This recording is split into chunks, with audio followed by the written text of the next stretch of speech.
Okay, so ito yung ating speaker stand. Ito yung ating speaker naman. Concert, ano. Try natin siyang ilagay doon sa mismong stand. Kasi ito, alam ko meron nakalagay dito na pinakaparang butas niya. Ito, wala. Itong crown. So, try lang natin itong concert, ano. Kung kaya ba niya na i-handle yung ganong kabigat na speaker. Okay. Okay, so ito yung pinaka-hole. Pang speaker stand talaga siya naka-design. Yan, mayroon talaga siya din na nakalagay. Sa ibabaw, mayroon siyang butas dito naka-ready. Ayan. Okay, try natin.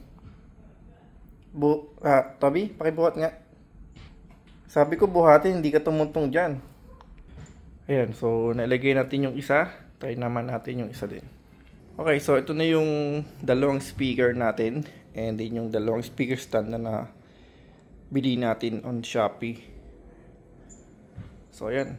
So ito lang yung height niya muna, no? Hindi pa natin nasasagad ng medyo mataas, pero ayan. Okay na rin, no? Sulit na rin siguro sa pambahay to. So kung pang commercial, baka hindi ko siya recommend kasi medyo manipis yung ano niya, no? So kung pambahay lang, pwede nang ganyan. Okay. Ayos.